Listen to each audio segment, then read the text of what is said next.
Bonjour tout le monde, je me présente Houssem Chaweli, un thésard à la FST et voici ma collègue Eslem Selem. Bonjour à tous. Alors, dans le cadre de notre formation pédagogique, on nous a demandé de vous préparer cette vidéo afin de vous expliquer le phénomène de la modulation AM. Alors, commençons notre cours avec Eslem.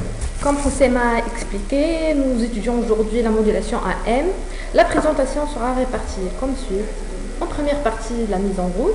En deuxième partie, méthode et réalisation. Et en troisième partie, exemple d'application. Et en terminant avec un examen final. Alors, passez vite. Pour passer d'une partie à une autre, vous devez répondre à un petit quiz. C'est juste 2 ou 3 questions très simples que vous devez les passer correctement afin de passer. Commençons avec notre première partie, la mise en route. Comme vous le savez tous, c'est impossible d'envoyer un papier à une grande distance. C'est la même chose pour l'envoi d'un signal de faible fréquence. À votre avis, c'est quoi la solution? Mais c'est très facile, on le connaît tout.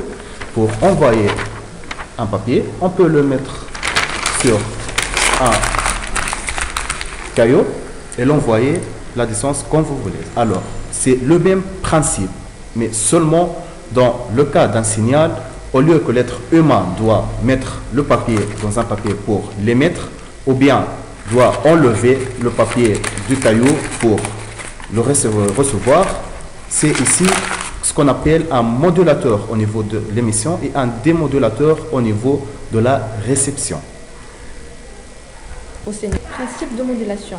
Le principe de la modulation, c'est d'ajouter un signal que nous voulons envoyer, un signal porteur, afin d'avoir un signal modulé. Alors, vous devez savoir qu'il existe des différents types de modulation. On a la modulation FM ou bien Frequency Modulation et la modulation PM, c'est la modulation de phase et la modulation AM, c'est la modulation en amplitude. C'est à ce type de modulation que nous allons s'intéresser dans notre cours. Voici ici un exemple d'un signal modulant ou bien le signal que nous voulons envoyer.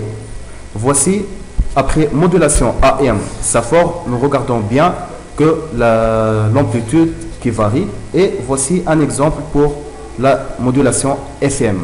C'est bien la fréquence qui varie tout en gardant l'amplitude constante.